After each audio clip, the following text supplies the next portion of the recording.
Hello everyone and welcome back to the channel. Today I'm going to be reviewing a little camera that's unlike anything I've ever reviewed before. This is the OBSBOT Tail Air, an all-in-one filmmaking, tracking, and live streaming camera shipped as a single self-contained solution for content creation. It's actually a really cool little PTZ camera that just sits on your desk. It's actually a pretty interesting premise for a camera that combines the ubiquity and versatility of a high-end computer webcam and marries it to the pan, tilt, zoom capabilities of an industrial event capture camera, kind of like the Sony FR7. And while it's not for everyone, it certainly does have a lot of interesting features. At its core, the OBSBOT Tail Air is a PTZ camera. PTZ standing for pan, tilt, and zoom, which means the camera's head can rotate from left to right, angle itself up and down, and zoom in and out. The Tail Air captures up to 4K video at 30 frames per second, or 1080p at up to 60 frames per second. It's built around a 1/1.8 inch CMOS sensor with a bright f1.8 aperture, giving you a pretty good balance of crisp detail and low light performance for the size. This camera kind of reminds me of the Osmo line of pocket cameras from DJI, only it's designed more around the concept of sitting it on a desk and pressing record and just letting it kind of capture the presentation on its own. The camera itself has an internal battery and can operate wirelessly through an app on your phone or computer. You can also plug the camera in for a more traditional webcam experience. But what the OBSBOT Tail Air is really meant for is streaming directly to platforms like YouTube, Facebook, and Instagram, or wherever else you'd like to stream to. You can do this through an Ethernet connection with an optional adapter, through Wi-Fi, or even just tethered to your phone's cellular data. But I'm getting a little ahead of myself here. First, let's talk about the packaging. When the OBSBOT Tail Air arrives, it comes shipped in an attractive red slide top box with metallic creative accents. Inside, you'll find some light documentation, a quick start guide, essentially telling you to just download the app and visit the website. The product itself comes in a surprisingly sturdy zipper travel case. Seriously, I've bought winter jackets with worse zippers than this one. Inside is a custom molded insert designed specifically for the Tail Air, along with a webbed fabric area for your accessories. Now, the Tail Air, of course, is a camera, but it doesn't come with a memory card. It does come with a USB-C cable and 2 adapters to ensure it works with your device. But if you do want to use a memory card with the camera, it takes a single micro USB. Overall, there isn't a lot of fluff in this packaging. You basically get what you need to get the camera up and running fast. It's always nice to see packaging that's minimal yet protective, especially when you're dealing with the sensitive electronics that operate in gimbal-style all-in-one cameras. Next, let's talk about the build quality. Once you've got your Tail Air in your hands, you'll notice that it's a pretty dense, pretty compact little machine. It's shaped somewhat like a small cylinder with the camera mounted on the motorized head at the top. That upper section is responsible for the panning and the tilting. The body feels sturdy, so you shouldn't have really any issues with typical bumps and scuffs from normal usage. At the base, there's a standard 1/4 inch thread for mounting the camera onto tripods and other stands. Around the back and side, you'll find ports, including a USB port for charging in data, plus a 3.5mm mic input. That 3.5mm jack is a pretty nice thing to have if you care about audio quality for your camera, because it allows you to connect a microphone or wireless microphone system to the camera. That way you're not stuck relying on the built-in mic, which, as in most cameras, is decent, but rarely any good. The overall look of the product is sleek and professional. I mean, come on, you can easily place this in a home studio or an office. It's designed with portability in mind, and while it's not as small as the Osmo Pocket, it's still certainly convenient enough to toss in a bag. But what's it like using the camera? Setting up the Tail Air is refreshingly simple. You mount it on a tripod or place it on a flat surface and power it on using the built-in battery. You pair it with your phone or computer through the OBSBOT app. After that, you're pretty much good to go. The camera can run for roughly 2 hours on its own battery, which should be sufficient for most live streams and event recordings. But you can also keep it plugged in via USB-C if you plan on filming and powering the camera for extended periods of time.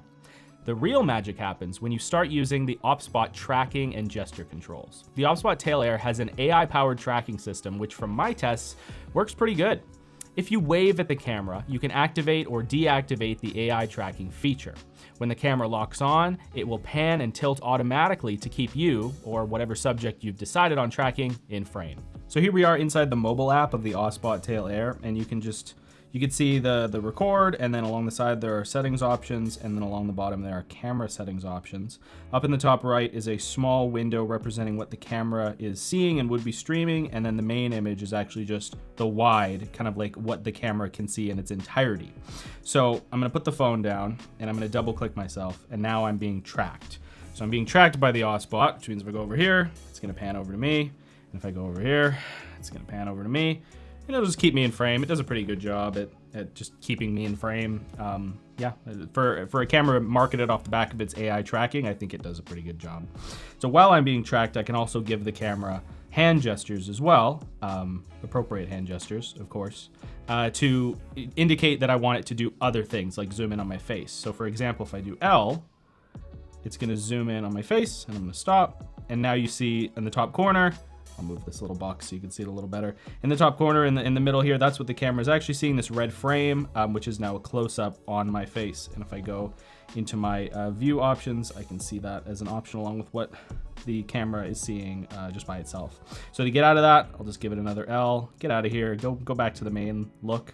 And I think that's super smooth and intuitive. I would hope that it doesn't come up naturally, like you don't naturally just kind of catch a movement like that if you're filming something like an event.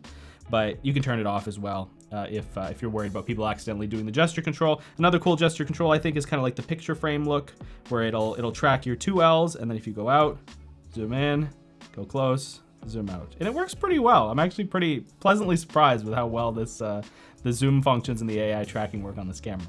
It's surprisingly accurate, especially in well-lit environments. It's all pretty intuitive. The Tail Air's tracking feels both responsive and well thought out. I did have some initial bugs with the tracking through the app on my phone, but once I updated the device to its latest firmware, everything smoothed out. The app, in my opinion, is even better on Windows, as it feels more at home on the big screen. With the OBSBOT app, you also have a live feed of everything the camera sees, along with a host of other features like gimbal control, movement planning, traditional camera settings, and settings that allow you to change how the AI gesture controls work. There's also a bunch more. This camera really is designed for live streaming convenience. Next, the f1.8 lens and relatively large sensor for what is essentially a high-end webcam help to capture crisp footage with decent background separation, especially in moderate to good lighting conditions. Where I think this product would really shine is in a well-lit place, like an office or even outdoors. As with most small cameras, the tracking and image quality get exponentially better with more light. Because of the built-in AI tracking, it's also a great solution if you want to film yourself and you don't have someone behind the camera. The camera will automatically identify you and follow you around pretty smoothly, almost like a dedicated camera operator. That makes this camera a particularly handy tool for solo content creators who are potentially looking for a second or third camera angle, or even a BTS camera to follow what you're doing. And that really is the big selling point of the OBSBOT Tail Air. You have a small camera that's easy to transport and set up and can run on battery power while tracking subjects in front of it and then seamlessly live streaming that footage through a connected device if you so choose. A solution I think could have potential for presenters and streamers. Another major highlight is the multi-camera support through NDI, which allows you to have multiple Tail Air units working together in a more professional live streaming setup. This means that if you have multiple of these cameras, you can switch angles as you go, which is awesome for interview scenarios or multi-purpose streams. On top of that, the camera just has a wide array of connectivity options: Wi-Fi, USB-C, Ethernet, HDMI, all to ensure that however you want to integrate this camera into your workflow, it's likely that you can. And just a quick mention that it is also a camera you can record internally, meaning that you don't have to rely solely on external recorders or software, which can be great if you want a local backup for your footage, whether uploading content to social media or keeping it afterward for editing later. So that's about it for the OSBOT Tail Air, a really neat little machine, but should you consider buying one? If you're primarily a solo content creator and you need AI tracking, specifically, I think this could be a good option. However, like with other small camera solutions, I do think you run the risk of outgrowing the image quality in certain situations. That tracking feature, along with the built-in streaming functionality, really have to mean something to you if you're going to spend several $100s on this camera. This camera and a phone or other device is essentially a low-budget combination replacement for a person operating a camera, sending that footage to a computer or live stream. It consolidates that solution. So if that's interesting to you, this camera would be interesting to you. The AI tracking is reliable, the image quality is pretty good for a device in this category, and the live streaming capability built right in make it unique in its class. You can place it wherever you want, power it up, connect it to your streaming platform, and let it do its thing, which I think is actually really cool. And one of the things I really like it for is actually just as a little BTS camera, because I can just kind of put it down and just let it film automatically what I'm doing and track it, which I think is just a really cool feature for a camera to have. Overall, if live streaming and smart tracking rank high on your priority list, the OSBOT Tail Air delivers an excellent balance of convenience, functionality, and image quality. It may not replace your main camera, especially if you're shooting anything where image quality and maybe log footage mean something to you, but as a secondary or even primary device for live broadcasts, event coverage, or roaming BTS style shoots, I think it's certainly worth considering. Thank you for sticking around for this entire review. If you have any questions about the OSBOT Tail Air, leave them down in the comments below. I'll do my best to answer them. As well, in the description below, there will be a link to where you can purchase a device like this, along with all of my other affiliate related links. Thank you very much for watching. I appreciate you very much, and I'll see you in the next video.